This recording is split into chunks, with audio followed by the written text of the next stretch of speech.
Dans nos sociétés africaines, nous assistons à une floraison de cultures. C'est d'ailleurs ce qui identifie le continent africain. Dans cette dynamique, la SIAB Grand Bassam transporte les Africains dans un événement de grande envergure placé sous le thème l'artisanat, un facteur de développement touristique durable. Nous rappelons que la Semaine internationale de l'artisanat de Grand Bassam est à sa 7e édition et cet événement aura lieu à partir du 25 juillet au 4 août 2024 à Grand Bassam. Mesdames et messieurs, bonjour. Merci de nous suivre sur Vision 24 TV. Nous recevons sur ce plateau M. Cissé Ali, commissaire général de la SIAB, afin de parler de cet événement à ce numéro de tête à tête. Bonjour, M. Cissé Ali. Bonjour, M. Kofi. Nous sommes très heureux de vous recevoir sur ce plateau et toute l'équipe de Vision 24 TV est très heureuse de vous recevoir. Alors, avec vous, nous allons faire vraiment le tour de l'événement qui est en cours. Alors, M. Cissé Ali, pourquoi SIAB Fondation? Définissez la SIAB Fondation, ce projet. Oh, je remercie la télévision de nous avoir donné l'opportunité de nous exprimer un peu plus largement sur notre vision, notre manière de comprendre la chose. Et tout est parti d'un fait et tout est parti d'une réalité. Grand Bassam étant la capitale de la Côte d'Ivoire depuis les années 1893, a laissé beaucoup de choses au niveau de Bassam, que ce soit dans le domaine culturel, dans le domaine artistique et politique. Dans ce cadre, nous parlons uniquement de ce qui concerne notre domaine d'activité, qui est l'artisanat. Bassam est la capitale de l'artisanat de Côte d'Ivoire. Bassam est une capitale du tourisme. C'est en cela que Bassam est inscrit comme ville patrimoine sur la liste des villes patrimoine de l'UNESCO depuis juillet 2012. Et à Bassam, on a le plus grand village d'Afrique de l'Ouest qui est en train d'être dénaturé, qui est en train de disparaître petit à petit. Et en 2016, nous assistons à l'arrivée des djihadistes sur le sol de Côte d'Ivoire, précisément à Bassam. Des morts ici et là. Nous qui vivons de l'artisanat, moi-même étant maître artisan d'art, certifié par la Chambre nationale des métiers de Côte d'Ivoire, nous avons constaté que quand nous partons sur Internet, quand on cherche notre destination Bassam, qui se vend très bien à l'international, qui est le tourisme, qui parle de tourisme, parle d'artisanat d'art, nous avons constaté que nous avons eu des images qui ne sont pas plaisantes aux touristes de venir fréquenter Bassam. Nous avons vécu des périodes très difficiles, surtout après la crise politique qui s'est passée en Côte d'Ivoire. Nous tombons dans un système de djihadisme qui fait que Bassam n'est pas trop fréquentable. Il était difficile pour nous, mais comme on le dit, il fallait trouver une solution à la problématique qui était là. C'était de mieux se vendre. Et on peut se vendre que par soi-même. Donc, au sein d'une association qu'on appelle ADAB, nous avons décidé de créer un salon qu'on va appeler la Semaine internationale de l'artisanat de Grand Bassam. Nous-mêmes étant acteurs de ce secteur d'activité, nous avons invité nos amis de l'international et ceux de la Côte d'Ivoire. Nous avons exposé à 2 éditions gratuitement. Au fur et à mesure, on a constaté que l'image que les gens avaient de Bassam a commencé à disparaître. La ville a commencé à être fréquentable. Notre pouvoir d'achat, notre pouvoir de vente, notre pouvoir d'achat avec une certaine clientèle ont commencé à s'améliorer.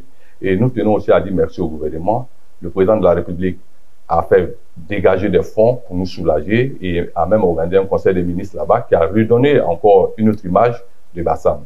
Donc nous sommes allés à la première édition, les choses se sont bien passées à la deuxième édition et au fur et à mesure, quand on a commencé à évoluer, on a constaté qu'en termes d'association, on avait un petit frein qui ne pouvait pas nous arranger. Nous avons décidé donc de passer de l'association à la SIAB Fondation qui va maintenant piloter le parti opérationnel du salon.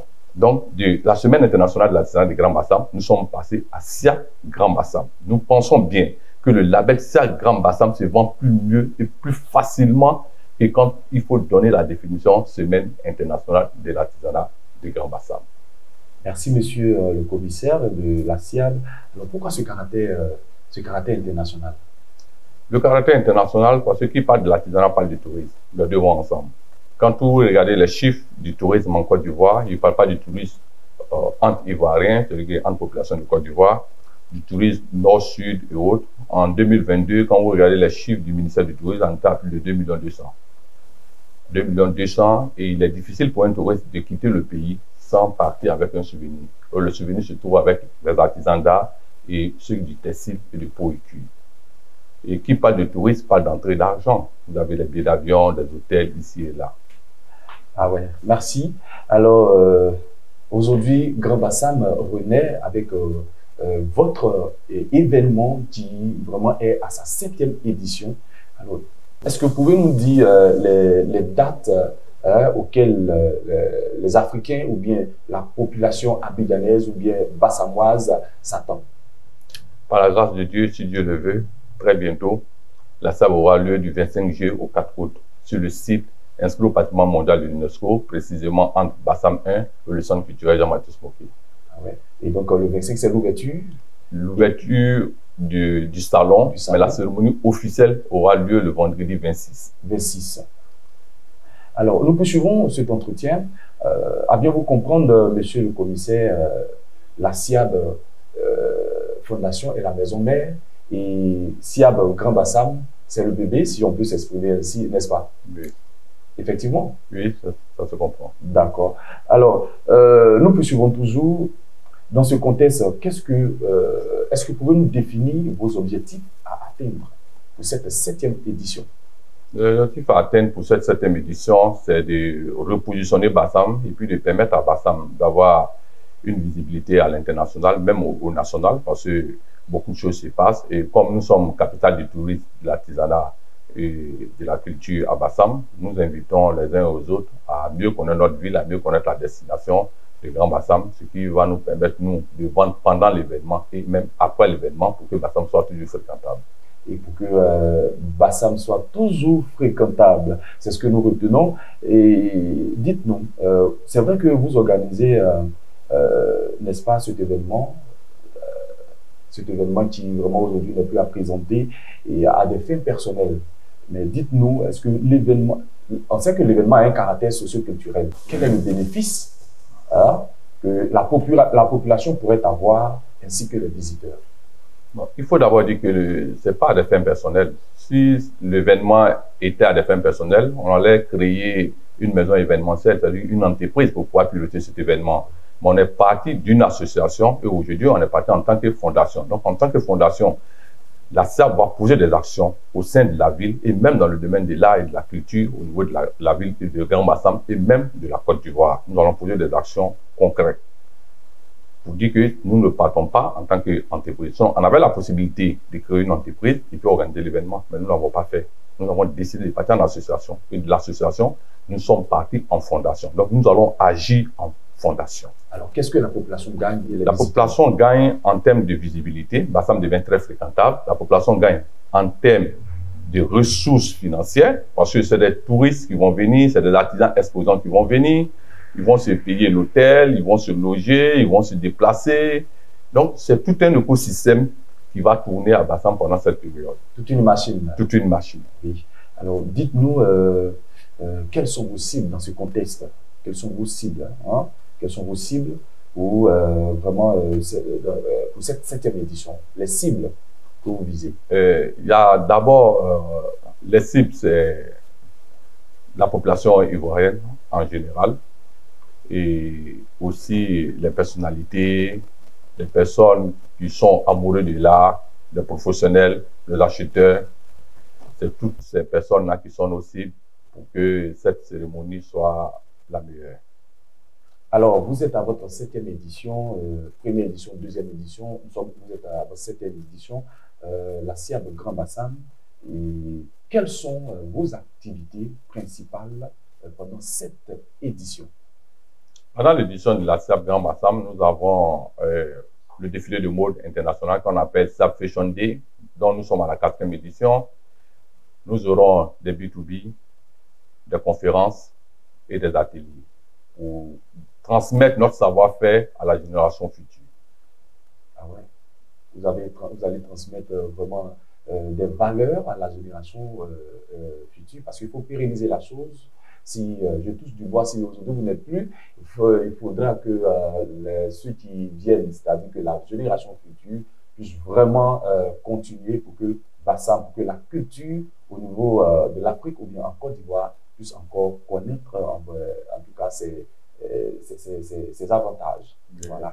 Voilà. Alors, nous poursuivons toujours, monsieur le commissaire. Nous rappelons que c'est grâce à vous qu'il y a ce projet qui est mis sur pied. Chemin faisant, vous avez rencontré des moments de gloire, des moments de bonheur, mais des difficultés. Quelles sont les difficultés que vous avez rencontrées depuis la première édition jusqu'à la 7e édition? Les difficultés que nous avons rencontrées sont énormes, mais à chaque difficulté, il faut réfléchir et trouver des solutions. Nous avons rencontré d'abord, l'une des difficultés, c'était le plan financier. Parce qu'il nous fallait construire les centres et puis il fallait avoir assez de moyens pour la publication. Mais au fur et à mesure, nous avons commencé à avoir des solutions avec des partenaires qui ont commencé à avoir confiance en nous, qui ont commencé à s'ajouter sur l'événement, qui nous donne aussi de la visibilité. Sinon, au début, il faut dire que c'était quand même très, très difficile dans le domaine de l'événementiel.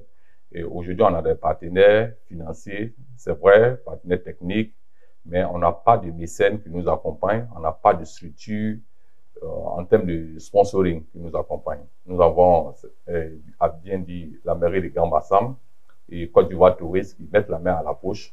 Et à part ça, le reste vient de nous-mêmes, à travers notre intelligence et à travers toute l'énergie que chacun de nous apporte pour le bon déroulement de l'événement. C'est vrai que vous n'aviez pas de mécènes, ni de sponsors, et tout ça, mais est-ce que vous menez des actions dans ce sens, dans le but de vous faire accompagner? Oui, on mène des actions, on est toujours resté sans réponse, on pense bien qu'un jour sera la bonne.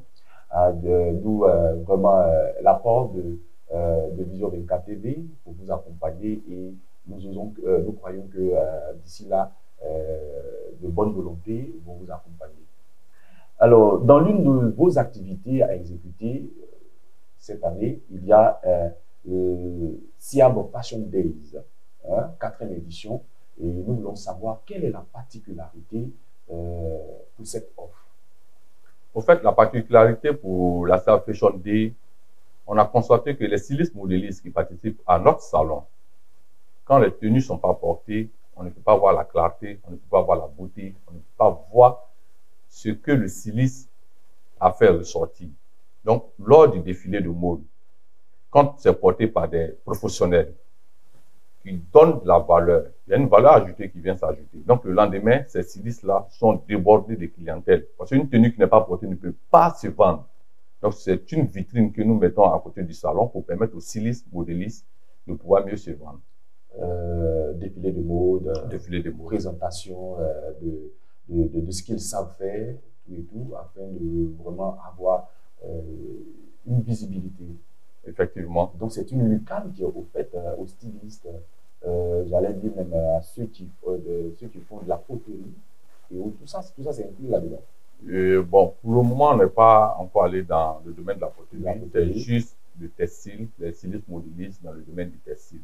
Peut-être vous venez de nous donner des idées, peut-être qu'après, on va réfléchir. Ah ben ouais, là, je pense que ça, c'est aussi, vraiment, on doit aussi, vous devez payer pour ça aussi. Bon, c'est Vision TV dans un partenaire, on verra ce qu'il y a lieu de faire. Alors, d'accord, pour cette année, vous êtes à votre 7e édition, comme je le disais tantôt. Alors, quelle est la particularité en termes d'innovation ou de créativité de cette 7e édition? En termes d'innovation et de créativité, cette année, nous avons un prix, meilleur artisan d'Afrique. Nous allons faire passer des fiches. Les artisans qui aimeraient compétir à ce prix vont remplir les fiches et nous envoyer des œuvres de compétition. Et il y aura un jury qui va choisir le meilleur artisan qui sera primé pour donner la chance à tous ces créateurs de mieux se positionner. Et ce créateur, nous allons tout faire pour le vendre partout où nous vendons la SIAB. Ça va les encourager aussi, les booster à l'avenir, n'est-ce pas? Soit dit en passant, est-ce que vos objectifs ont été atteints? Autrement dit, est-ce que vos actions ont boosté des personnes et des structures de la première édition jusqu'à la 7e édition? Oui, il faut dire que les objectifs, tout n'est pas atteint, mais nous avons quand même réussi à atteindre beaucoup. Aujourd'hui, quand vous partez dans le village artisanal de Grand Bassam qui se trouve à l'entrée, hier et aujourd'hui, il y a une variété d'objets qui se retrouvent. Parce que hier, on sait ce qu'on avait. Aujourd'hui, grâce à la SIAB, il y a une diversité d'objets qui est venue s'ajouter. Donc, il y a eu un ajout sur ce qui était existant. En plus, ça permet aux artisans du Bassam d'être sur place et de connaître les tendances du marché international. D'être sur place et de voir la concurrence qui se passe. Parce que vous pouvez être un bon artisan, mais ne pas être dans la tendance. Donc, vous ne pouvez pas vendre sur l'échiquier international. Donc, il faut connaître les tendances du marché international. Il faut connaître les normes du marché international. Parce que c'est vrai, dans l'artisanat, il y a des normes. Nous sommes régis aujourd'hui par le code de l'artisanat de l'UMOA et le code de l'artisanat du Côte d'Ivoire. Il y a des normes. On ne vient pas dans l'artisanat parce qu'on n'a pas réussi ailleurs. On vient dans l'artisanat parce que là aussi, on réussit. On vient à l'artisanat parce que on réussit dans l'artisanat. Et donc, il y a beaucoup d'opportunités dans l'artisanat. Sur le plan socio-économique, franchement, il y a encore de la place. Il y a encore de la place. Il y a de la place pour beaucoup d'hommes. Et on conseille à nos jeunes frères qui ont des diplômes ou qui ont des connaissances dans le e-commerce, dans le management, de se rapprocher auprès des artisans pour pouvoir mieux les vendre. Ils pourront avoir de quoi pouvoir créer une petite start-up. Au lieu de rester, il n'y a rien. Le secteur, il est là, il est vaste. L'artisan ne peut pas lui-même faire tout. C'est vrai qu'il a un atelier, il a fabriqué. Le produit, il est là. Le produit, il faut le vendre au national d'abord et à l'international par la suite. Mais il ne peut pas fabriquer et aller démarcher le client. Dans le domaine de l'artisanat, il y a beaucoup d'opportunités. Il y a beaucoup d'employabilité de la jeunesse. Soit on est nous-mêmes acteurs, on vient en atelier, on apprend. Ou soit on vient avec des connaissances et on met ces connaissances au service d'un artisan. Parce que l'artisan est fabricant, il est difficile à lui-même d'être commercial et il est difficile à lui-même de mieux se vendre.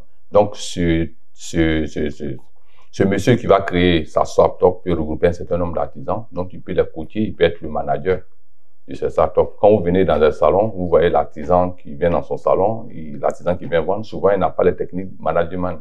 Donc, il est difficile pour lui de mieux se vendre, mais l'objet se vend bien. Donc, cette personne-là peut être chargée de ça. Et l'artisan, quand il vient à un salon, son atelier reste fermé. Quand il a les commandes, il est difficile pour lui de tout faire. Parce qu'à un certain niveau, il y a des choses qui s'imposent. Mais quand autour de vous, il n'y a personne, vous êtes obligé de baisser les bras. Et pour revenir un peu sur quelque chose que beaucoup d'hommes ne prennent pas le temps de regarder, il n'y a pas de développement sans l'artisanat. L'Europe s'est développée à partir de son artisanat. Parce que l'industrialisation n'est que la reproduction quantitative et qualitative de ce qui est parti de l'artisanat. Effectivement, et c'est pourquoi aujourd'hui l'Europe se déploie vers l'Afrique pour pouvoir vraiment encore en bénéficier et aller de l'autre côté pour vulgariser cela. Et donc, dans ce secteur artisanal, il y a encore de la place pour tout le monde, c'est pourvoyeur d'emploi. N'est-ce pas, monsieur Cissé, commissaire général? Oui, il y a de la place. Il y a de la place. Alors, chers téléspectateurs, communiquer, c'est gagner. Et donc, pour avoir de la visibilité, il faut vraiment se vendre. Et donc, la Lucan est bien au fait sur Vision 24 TV afin de pouvoir vraiment avoir de la notoriété.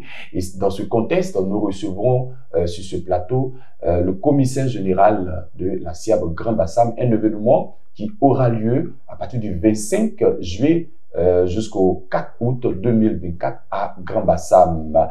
Et donc, monsieur Cissé Ali, commissaire général de la SIAB, le thème choisi cette année est très porteur.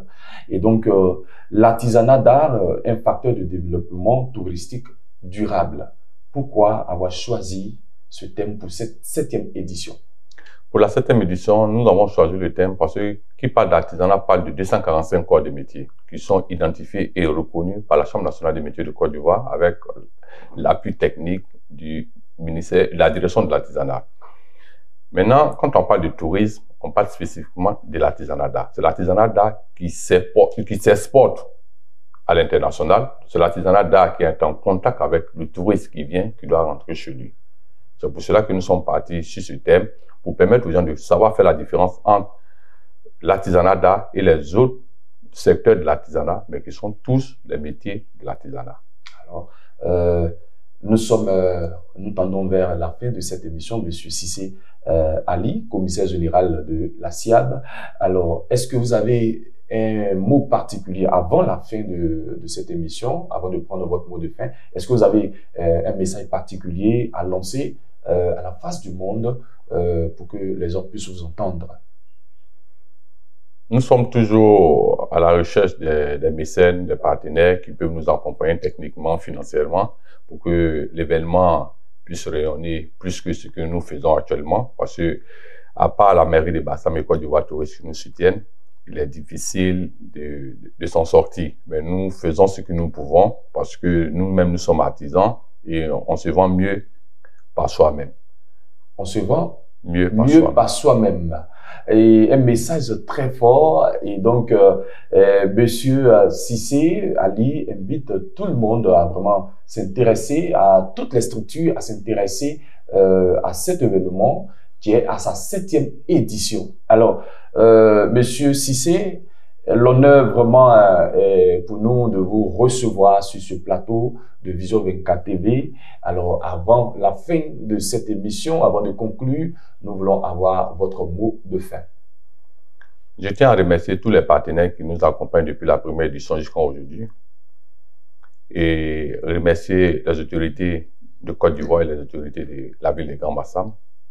Remercier tous les artisans qui ont placé leur confiance en nous et tous ces visiteurs de chaque année qui répondent à notre invitation. Et dire merci aux forces de l'ordre qui assurent la sécurité. Alors, Monsieur Cissé Ali, commissaire général de la SIAB Grand Bassam, nous sommes très heureux. Merci d'avoir effectué le déplacement et nos portes sont ouvertes pour d'éventuelles émissions, d'éventuelles préoccupations et nous allons répondre à vos préoccupations et vous accompagner. Alors, monsieur le commissaire, nous sommes à la fin et il va sans dire que pour vous contacter, il faut des numéros et il faut avoir aussi peut-être que votre page Facebook, peut-être que sur les réseaux sociaux et donc donner un numéro, sinon que des numéros sur lesquels on peut vous joindre afin que ceux qui sont dans l'artisanat puissent vous contacter afin de prendre part à cet événement majeur qui aura lieu à Grand Bassam. Les numéros, c'est le 00225 05 2 fois 74 07 46. C'est en même temps un numéro WhatsApp. On peut nous retrouver aussi sur notre site internet www.siab.site. Mesdames et messieurs, nous avions été très heureux d'avoir conduit cette émission sur le thème l'artisanat d'art, un facteur de développement touristique durable. Alors, nous sommes à la fin de cette émission. Merci de nous suivre et d'ici là, portez-vous bien. C'est toujours sur Vision 24 TV. Merci.